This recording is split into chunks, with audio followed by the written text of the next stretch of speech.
ఇవాళ మీరు ఎంత కాదన్నా అప్పర్ క్యాస్ట్ డామినేషన్స్ ఈ ఎలక్షన్స్ అన్నీ కూడా క్యాస్ట్ ఈక్వేషన్స్తో నడిచాయి.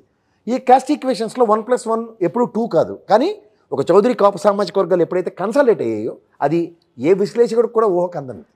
అండ్ మోర్ ఓవర్ ఇవాళ ఉనికికే ప్రమాదం వచ్చిన దగ్గర వాళ్ళు వ్యవహరించిన తీరుకి credit goes to Pavan Kalyan garu. ఎందుకంటే పవన్ కళ్యాణ్ గారు ఒక మాట అనేవారు, కుమారస్వామిలాగా నాకు బేర మినిమం అన్న దగ్గర, తర్వాత సభకు వచ్చి వాళ్ళు నాకు ఓట్లేరు అన్న దగ్గర, ఇవన్నీ ఏంటంటే ఇంక్లూడింగ్ మైసెల్ఫ్ నేను కూడా దాన్ని విశ్లేషించే విధానంలో ఎస్ ఇతనికి ఇది లేదు. ఎందుకంటే గ్రాస్ రూట్ లెవెల్లో ఇతని మీద విశ్వసనీయత అన్న దగ్గర ఇతను ఎవరితో అలైన్ అయితే ఎలా ర్యాలీ అవుతుంది అన్న దగ్గర ఎవరి దగ్గర లేదు.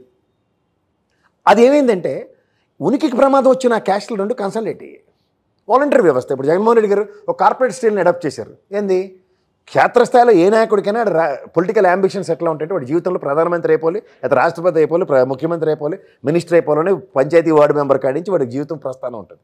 బట్ వేర్ ఒక కార్పొరేట్ సెక్టర్లో ఒక వాలంటరీ వ్యవస్థ త్రూగా పనులు చేయించుకుంటూ గుడ్ గవర్నెన్స్ ఇవ్వగలిగాడు.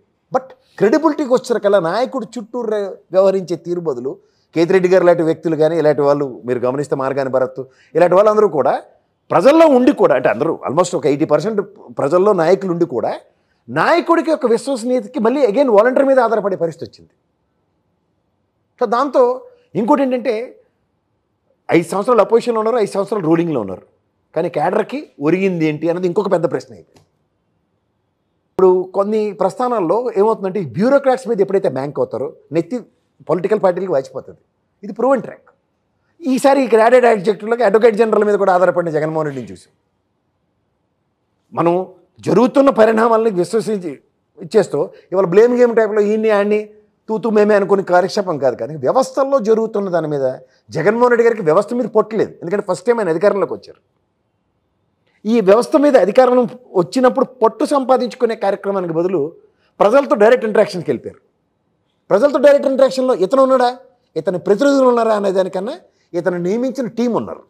సో దీనివల్ల ఏమవుతుంది, క్రెడిబిలిటీ నాయకుడికి అధినాయకుడికి యాడ్ అవ్వట్లేదు. ఎందుకంటే సింపుల్ ఎగ్జాంపుల్, 1000 రూపాయలు ఉన్న పెన్షన్ 2000 పెంచారు. 2000ని 3000 చేశాడు జగన్మోహన్ రెడ్డి. 3000 పెన్షన్ అనేది పెన్షన్ అన్న కాన్సెప్ట్ని చూసుకోగలిగితే జస్ట్ లైక్ వేలంపాట, తెలుగుదేశం వస్తే 4000 ఇస్తున్నారు. సామాన్య మానవుడికి ఏముంటుంది, పెన్షన్ నిరంతరంగా వచ్చేది. ఇదే జగన్మోహన్ రెడ్డి గారు కూడా చెప్పారు, నేను నవరత్నాల్లో 8 ఎవరు ఏమీ చేయలేరని.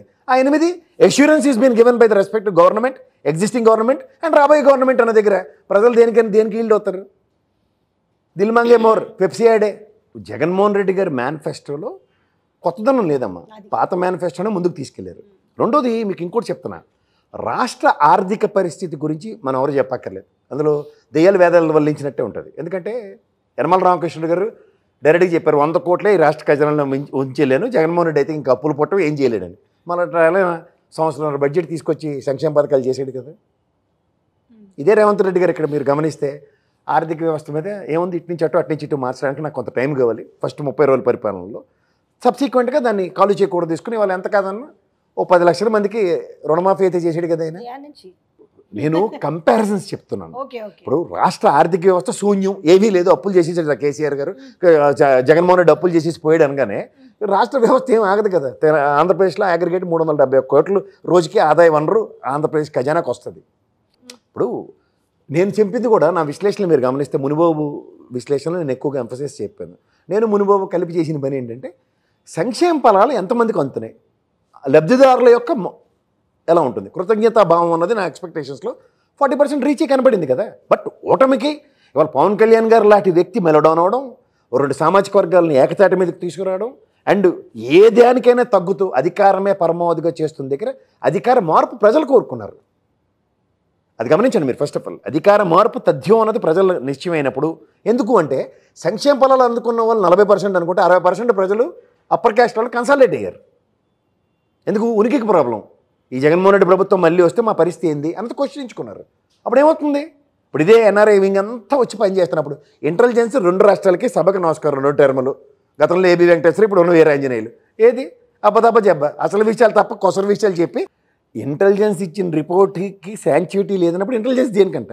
నేను మళ్ళీ చెప్తున్నానమ్మా, ఆంధ్రప్రదేశ్ 2 ముఖ్యమంత్రులు గమనిస్తే గతంలో చంద్రబాబు నాయుడు గారు ఇంటెలిజెన్స్ రిపోర్టులతో మోసపోయారు, ఈసారి జగన్మోహన్ రెడ్డి గారు కూడా ఇంటెలిజెన్స్ రిపోర్టులతోనే మోసపోయారు. ఇందులో ఏ అతీతం ఏముంది. ఇప్పుడు ఆ సత్యకుమార్ గారు ఆయన ఎవరో ఆయనకి కూడా తెలిసి ఉండదు నాకు తెలిసి రాజకీయ ప్రస్థానంలో. అదే వెంకయ్యనాయుడు గారితో పిఏ అన్నది అందరికీ తెలిసిన విషయం. అదేవిధంగా పార్థసారథి గారు ఉన్నారు, కర్నూలులో గెలిచారు ఆయన. నిజంగా చెప్తున్నా, వాళ్ళు కూడా ఊహించుకుని ఉంటారు. నేను ఎందుకు చెప్తున్నానంటే ప్రజల యొక్క నాడిని ఈ సర్వేలు అనుకో లేకపోతే ఎవడైనా అనుకో పసిగట్టేశారు ప్రజా నాడి పట్టి అన్న దగ్గర నాలాటోడు నేను కూడా measurable failure, let me admit it. నేను అంటుంది ఏంటంటే ఊహకందని ప్రజల యొక్క తీర్పులో ఆ ప్రవాహాలను ఎవరైనా కొట్టుకుపోతారు. ఇప్పుడు మనకి అదీప్ రాజన్ పెందుర్తిలో గెలిచాడు లాస్ట్ టైం వైఎస్ఆర్సీపీ 151 సీట్లు. తల్లితోడు ఆయన కూడా ఊహించుకుని ఉన్నాడు. నేను ఎగ్జాంపుల్ చెప్తున్నా. అక్కడ కూడా చూచుకో, ప్రజలు కాంగ్రెస్ని ఇంకా క్షమించలేదు. పాయింట్ 1 అది మీరు గమనించగలగాలి. ఇప్పుడు నిజంగా చెప్పాలంటే కుటుంబం అంటే ఫస్ట్ ప్రయారిటీ జగన్మోహన్ రెడ్డి గారు, సెకండ్ ప్రయారిటీ షర్మిలమ్మకే కదా. రాజశేఖర రెడ్డి గారు అంటే ఈయనైతే కజన్ కదా అవినాష్ గారు, is not even direct. But acceptance కాంగ్రెస్కి లేదు ఫస్ట్ పాయింట్. కానీ but she has destructed the entire Kadapa. 100% YSRCP read చేయలే, రాసుకోవాలని నేను చెప్తున్నా. ఇంకోటి ముస్లిం సామాజిక వర్గం మీద గుడ్డిగా blind fold game Jaganmohan Reddy గారు ఆడారు. అయితే ముస్లిం సామాజిక వర్గంకు దేశవ్యాప్తంగా జమాయత్ ఉల్ ఇస్లాం ఇలాంటి వాళ్ళు ఇచ్చిన పిలుపు ఏంటంటే అదర్ దాన్ బీజేపీకి ఏదైనా కాంగ్రెస్ ఓటేయండి అన్నారు. అవన్నీ ఎంత మైన్యూట్గా తీసుకోండి, ఏదంతా ఎంత డ్యామేజ్ జరిగిందో అంత జరిగింది. నంద్యాల, కర్నూలు ఇలాంటి దగ్గర ఆ సామాజిక, అనంతపూర్ ఇలాంటి దగ్గర ఆ సామాజిక వర్గం చాలా ఎక్కువ. విష్ణుకుమార్ రాజు గారికి ఎప్పుడే జైల్లో పెడతారు అన్నట్టుగా తెలుగుదేశం కోalition నుండి కూడా ఆ విధమైన మాటలు వచ్చాయి. నేను అంటుంది గౌరవ న్యాయస్థానం, గౌరవ సిబిఐలు వాళ్ళ పరిహీల్లో ఉన్న వాటిలో కూడా అందరూ ఇంటర్వ్యూ అయ్యి ఎవడ మట్టుగా జడ్జిమెంట్లు ఇచ్చేస్తే ఎవరేం చేస్తారు? ఓకే, నేను ఖచ్చితంగా చెప్పగలనమ్మా. ఇవాళకి ఆ దస్తగిరి గడే అనుకుందాం, లేదంటే అవినాష్ రెడ్డి అనుకుందాం, ఎగ్జాంపుల్ చెప్తున్నా. ఈ రెండు అంటే CBI it's a matter of fact. But unknown person ఎవడన్న దాని మీద ఈరోజు ఇదాకా ఇన్వెస్టిగేషన్ జరుగుతుంది. చాలామంది అది గ్రహించట్లే. జరుగుతుంది ఆబ్వియస్గా ఆ unknown person is a harried person.